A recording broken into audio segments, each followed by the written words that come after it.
Welcome to Pixels, Clicks, and ROI, the AdSkills podcast where we only interview paid traffic professionals who can produce real results. Today's guest is Joshua Bretag. Josh focuses on helping SaaS and e-commerce businesses with major market caps explode their businesses using Facebook advertising.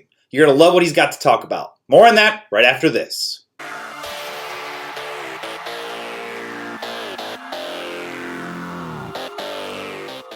Here with Joshua Bretag. Excited to chat with you today, man. Thank you so much for being here. Cubatica, your agency, is helping people blow up on Facebook. You've been doing it for a long time. Excited to chat. Welcome to the show. Hey, John. Thanks for having me. Great to be here. Of course. So you've been a big part of AdSkills for the last two, 3 years. Been a really big part of our community and helping people out on the Facebook side. Really what makes you special is you focus in the e-commerce and the SaaS, the software as a service space. And you are helping companies with high growth caps and really a high risk tolerance, figure out how to become market leaders. I think that's what really makes you special. And so I want to get into that, the process you help people do that. But before we get there, can we take a second and talk about your path to media buying? What led you here? What were you doing before media buying? And just kind of that process that led you into building Cubatica. Oh, yeah, that was a pretty crazy process to get into media buying. So I started out as a chef originally. So I was studying, paying my own way through college and stuff. Basically trying to figure out how to pay off the debt, which is like $60K or something like that. Using a chef wage wasn't really quite enough. Getting paid $10-15 an hour. So I started getting into affiliate marketing. So like, how can I make money online without working extra hours? And you find out that pretty much you work more hours doing affiliate marketing than you do actually chefing. Got into that and then moved into web development. So I just found out I liked making websites and stuff. Got some success from my local restaurants and stuff, which is really cool. So that's kind of like how the agency started getting born, was then, because I just did it for the restaurant I was working at. And then a couple of mates like, cool, can you get us leads and stuff, get us sales and stuff for Tuesdays and Mondays, so like the quietest nights ever at restaurants. And I was getting the place packed. And that was like the early days. And I moved kind of more into Crow, because like what happened was I was making websites and stuff, and then people are like, oh, it doesn't work. I'm like, well, that's because you didn't make a landing page, or you didn't set your pixels correctly, or you haven't actually, gone and made stuff for the marketing side so they can actually, make it perform. And then that's what kind of really got me into media buying and brought me full circle about it.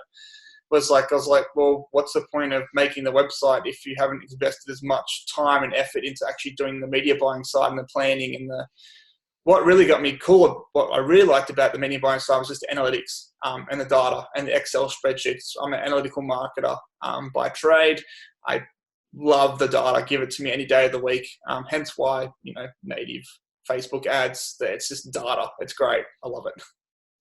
Absolutely. So you went from being a chef to kind of starting in that local business, then the conversion rate optimization, then media buying. And I don't know exactly what you're allowed to share with your client roster, but you've had some really big clients. You've helped some companies go really big. Can you just give a little taste of I don't know what exactly you're able to share, but you've helped a couple really big clients. Can you give some background on the level of success you've been able to help people achieve? Yeah, so there's one that we took a startup, which was basically, they got a funding, I think it was around about £2 million or something like that. So we helped them grow from 0 to £33 million in the space of about 18 months. And that was just purely I'd say, I wouldn't say purely, but 80% of it was Facebook. So we absolutely just bombarded Facebook. It was just crazy. The first 2 to 3 months of that was absolutely horrible. Stupidly high CPAs, not working. And then all of a sudden, that third or fourth month, using the system that we have, it just took off and went crazy because we just did so much research and stuff in the front end process. Other one was used to be called Lost My Name, now called Wonderbly. So at the time, they had an issue of the account pretty much got stuffed up and died. A new person came in and changed everything. And they were just kind of plateaued because they just kept having the same ideas about what works, what doesn't work. So they kind of got us to come in and, inject some fresh ideas and some new audiences and stuff. We took our research process into that business and we helped them kind of turn around. So like about $600K in sales. We helped them get to, I think it was about 1.3 million sales at the time, in the space of about 6 months or something like that. And they were only on trajectory to do about 800K at the end of that year. And to give you an idea that we were spending, I think it was £2 million+ in the month or something. Okay. for like at the end of quarter fours and stuff. So like it started going, like we were having issues with Facebook. We couldn't pay Facebook fast enough that our account was actually getting stopped because we weren't paying invoices fast enough. Yeah, it's amazing. And I think that's so cool is you basically what you do at Cubatica is you take a business with a promising market cap, you kind of strap a rocket to its back and you just help it shoot up the ranks. And I think it's so cool. And I really want to talk about the process that you use to do that. But before we do, one of the things we like to do is make sure that people understand how AdSkills has been valuable to people who've been on our podcast. And you're a little different than the average student. You don't come into AdSkills looking necessarily for course content. So what is it that you found valuable about our community? I know giving back is one of those things. What are one of the things that makes it really valuable for you? For us, it's, staff training is a huge one. So I can send them to the courses. I do actually take the courses. I've done them all. Okay. Just because I always find it's a good place to start for any new channel. So when we had to go learn native, I started with AdSkills stuff, and then I moved on to other resources. When we started Twitter, I started with AdSkills, same with YouTube, same with GDN. Display and stuff, we had stuff back from Mike a while back. So we used his refresher came through AdSkills. So we definitely still use the course and stuff. We get leads every so often from AdSkills, which fit our kind of bucket area, which is quite nice, which I wasn't expecting, to be honest. Just because of the audience that AdSkills has doesn't tend to be our target audience always.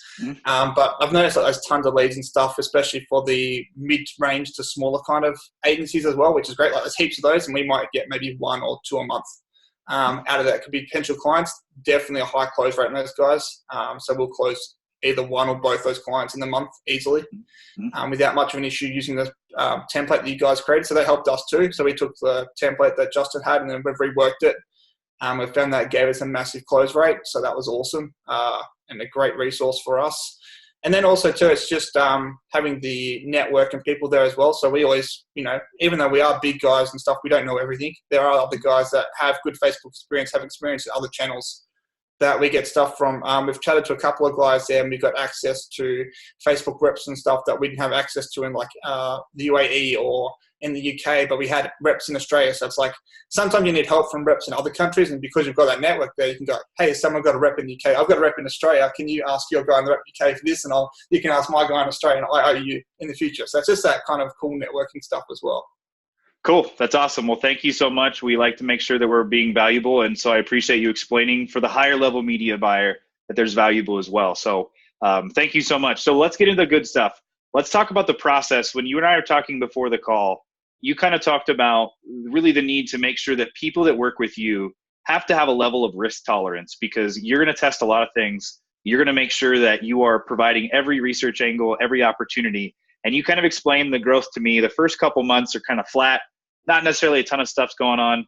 You're going to find something and then you're going to crank it up to 11. So can we kind of talk about that curve that you help clients get through? At the very beginning, when someone starts working with Cubatica, you talk about the research process. Can you go a little bit into what that looks like? Yeah, so for us, it's kind of we go, give us all your landing pages, give us your product, send it to us if it's a physical product.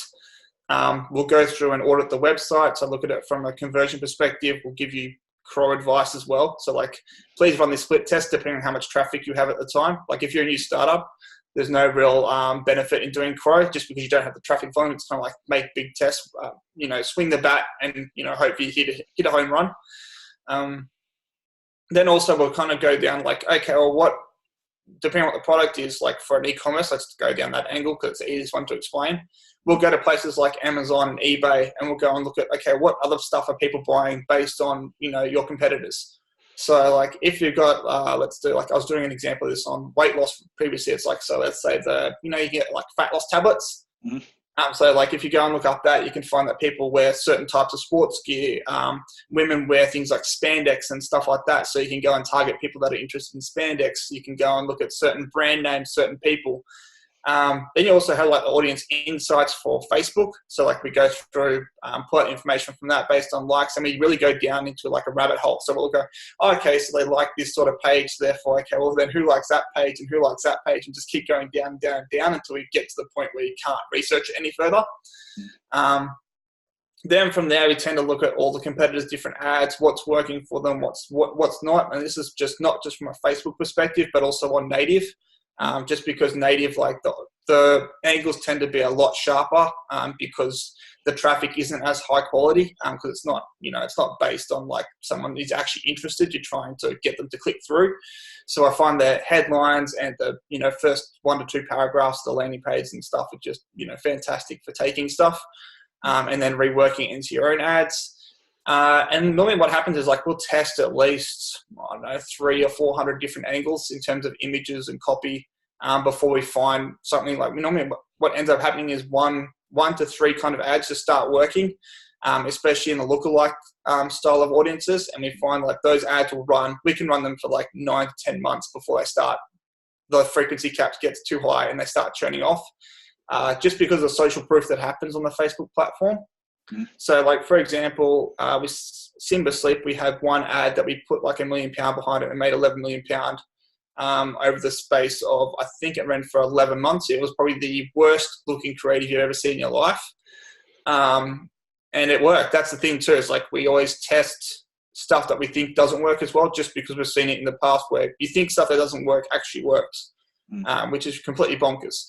So when I bring it back to that example, it was just literally a mattress on the screen with the sizes perspective in a remarketing ad, and that was it. That was all the ad was, with the copy of buy now pretty much as the copy line. Like that should never work ever, but it did. And if we didn't run it and didn't test it, then we wouldn't have got the trajectory that we did for them because of that one ad. Literally was like one third of the account in terms of revenue. That's crazy. So you start on Facebook, you find these audiences, and I love the Amazon piece of going down the rabbit hole, finding similar interests, looking on the Facebook Insights piece. So you're finding this blanket and you're starting to build all of these angles. Once you find an angle that's starting to hit, let's say somewhere between 1 and 3, what kind of another piece that you talk about is being able to get people to other traffic channels. So if they're started on Facebook, they're finding success, you've got an angle. How do you take that angle and start to leverage it on native or YouTube or GDN? Do you have a process that you've kind of gone through to help people scale up across the different networks? So what we've found is like we normally partner with another agency when it comes to like a certain thing to get those channels started, just because there's just so much work involved, and then we kind of bring it back. Because what happens with most of our clients is like we work with them for like maybe 12 to 18 months, and then eventually stuff goes in-house just because we've made them so big. So we've always got a plan for that too. So that we always know that from day one, that we tell them you're going to get rid of us. Like we know that's going to happen at some stage. So let's not beat around the bush about it. Let's bring it up front conversation, have a plan for when that happens. So that's like why we started to look at diversifying the channels as well, just so we could start moving to other channels. So normally we'll bring on a partner, get them to start up that for us, because also too, that's part of one of our lead generation strategies is we have partners that send us traffic, send us clients to do the Facebook side. They'll do the native side, and then we take over from them from the native side and just make it run afterwards. And that's been like one of the huge lead gen sources for us as well for that side. In terms of replicating the stuff across, I tend to find that things don't pass over as well from Facebook to other channels in terms of like Google and native, just because like Facebook, you're very restricted by what you can and can't say for certain markets. So you have to really pull back your guns, whereas on native, you can basically go for the Hilton. They don't really care. To a certain extent, they've got their rules, but they're so much lax compared to like a channel like Facebook, and Google's rules are even more tighter than Facebook's when it comes to what you can and can't say. Which is fine. There's no big issue, but it's just about, okay, we will always test that angle first, but normally I find that angle that worked on Facebook doesn't always work on the other channels as well as what you thought it would. Especially for native, but native is one that takes a lot of time to get to work correctly. Like I normally don't see native working for at least 3 to 4 months, and after like you got to test so much stuff because it's got so many different properties. Like people don't realize how big native is compared to like if you put Facebook and Google together. I think I saw that native like they make up half a native in terms of like properties available and assets and stuff. It's nuts. Yeah, it's pretty crazy. So, okay. Well, that's kind of the part where you get people started on Facebook, you can help them branch out. And I think it's cool that you kind of have a transition plan for replacing yourself. I think that's something that you're projecting so much growth to help these groups out. They know they're going to bring it in-house. That's almost one of those things. It's a nice guarantee to say, I'm going to make you so much money, you're going to replace me. That's a pretty cool piece of what you guys do. So one other thing I really want to touch on is you are incredible on the tracking side. And I think that's a part that a lot of companies really struggle with, is being able to have attribution across multiple channels. Can you just talk a little bit? You don't have to get super in depth because I know you can get really technical. How do you help a lot of companies that are in kind of the spaces that you're at level up their tracking so they can truly be a market leader? I think it's more so like it might come as a surprise. Like we would tell people to not bother about attribution tracking until you're at least making $1 million a month. Okay. Like we go just like so long as the numbers and you've got the percentage of like plus or minus is like within the tolerance of like 10 to 20% across all the channels for CPAs. Like I wouldn't bother with attribution modeling, which is like goes against what everyone says and everyone wants to know down to the nth detail. But attribution modeling is guesswork at best, really, for most things. Unless you can afford to build your own model that works for you. Like there's things like I know Wicked Reports and stuff, and they do a pretty damn good job for smaller guys. Like if you really wanted to do it and you really wanted to go against what I'm saying, go get Wicked Reports or something like that and run with that because it's going to be easiest for you. And they're going to put it in layman's terms so you can understand. But even then, like it's not 100% accurate, and nothing is 100% accurate. I think so though. We tend to focus more on, rather than the attribution modeling, is more so the tracking in terms of like pixels and stuff and making sure they're set up correctly. So like there's little things like no script tags that people just leave as like page view on the checkout process, which is like becoming more and more important now with more ad blockers and stuff becoming, being turned on. Safari now with its like in app blocking stuff, which is just, thanks for that, Apple. Love you guys. Not. So things like that. So like we've noticed like, on some accounts where we've adjusted the no script tag where it says that it's a page view instead of like an actual checkout in the image tag, which fires when the ad blocker's on. So your JavaScript won't fire. We've seen like 20% difference in CPAs just from changing that because of the traffic that comes from blocked sort of like a lot of people using incognito and these sorts of things as well. So we've noticed like a huge difference with those, technical kind of implementations, things like running remarketing audiences based on how much a person has viewed a video, how many pages they've viewed in a certain category on your blog, things like how much time they spent on your site. Like I know a bunch of people, for a while that was like, oh yeah, you should not fire your Facebook pixel for like 5 seconds. Where it's like, no, you should fire your Facebook pixel right away, but have an event that fires off after 5 seconds for running your remarketing audience because Facebook still needs to know about that sort of like who is and isn't a good client for your website. Or not client, but a visitor. Yep. So that's like where we tend to get really, really technical, I find, compared to other agencies, because we know, like, for the direct response, we we expect to kind of break even to, make a loss between 100% to 150%. So, like, we'll lose maybe 50% of that, but then we expect the remarketing to kind of pick it up and run. It'll have like a 200 to 300% ROI on it normally. Yep, beautiful. And I think that's that piece that you think of things from the technical side and how to deploy it with marketing. That's a big piece of helping kind of slingshot people at that next level is figuring out how to think about the money conversation in their head. I think that's something you do so well is you help set expectations. So can we kind of jump into that really quickly? Whenever you're talking with a new client, you told me earlier, like the conversation that you have of setting the right expectation. If someone's interested in working with you, what really mindset do they have to have in order to be successful with Cubatica? For me, I want them to at least have done some performance marketing before or experienced it with a proper agency or just a person in general. And then it tends to be like, okay, I'll ask them the question of like, if I spent 10 grand and didn't get you a single sale, what would you do? And it's like the answer to that question is like pretty much tells me what level of risk they're at or willing to take to make this a success. So like to give you a difference, like we've had one client where we didn't get success for them, and that's because they're just like they wanted a certain CPA from day one, and like that just doesn't work that way. You can't make that happen. Sometimes I can make it happen, but I can't guarantee it. And if I do make it happen, you're laughing because I can tell you now in about 2 months' time it'll plateau. And it will change and have to be reworked and we'll have to do stuff. And it really tells me a lot about how they think about marketing and how they understand marketing as being a risk. Like it's not always a guarantee that it's going to work, and just hiring a certain agency isn't always going to be a guarantee that it's going to work for you. Because for at least the first 2 months, we're just researching and testing all different angles, different landing pages, split testing stuff usually. Different copy, different audiences. We're looking at the pixel, we're changing that up to find new audiences and do it that way. So it's like you can't guarantee stuff from day one. So I'm like, cool, what if we went and researched with 10 grand, what's your answer to that? And like I normally get 3 answers like, oh, no way, I'll get rid of you on the spot. That's you're hopeless, that wouldn't work. I'll get the, oh, okay, like, that hurts a bit. I could potentially absorb that, but why would you waste 10K before that sort of thing? And then I get the third person like, oh, it's only 10K. That's nothing. I understand that you're doing research and all that sort of stuff. As long as we can kind of expect that over that 10K period that we see the ROI starting to drift up towards the end of that period. And that's the kind of person I want to talk to normally, is that person who understands that, it's a gradual process before you can get that hockey stick growth. It doesn't come from day one. Yep, that's awesome. So if someone now understands e-commerce SaaS, Facebook, big opportunity, wants to go big with Facebook advertising, you're the group that can really help them. If they're that fit and they've listened to this podcast and they're excited about this, how can they get in touch with you to see if they can become one of your clients? Just jump on cubatica.com and you can contact us from there. We've got a nice little media buying page explaining our previous successes and stuff with a whole bunch of different e-commerce SaaS and even info products actually, just recently. Awesome. Well, that's great. So that's Cubatica, CUBATICA.com. And yeah, that's the one. Perfect. So I will make sure we put a link to that down below. But that's where you can reach Joshua Bretag. So Josh, thanks so much for the time today, man. It was exciting to have you on.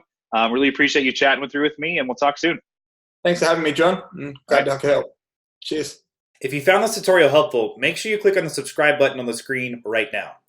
Also, if you'd like to join the Daily Edge and get the daily dose of what's working in paid traffic and tracking, you can text Daily Edge to 44222.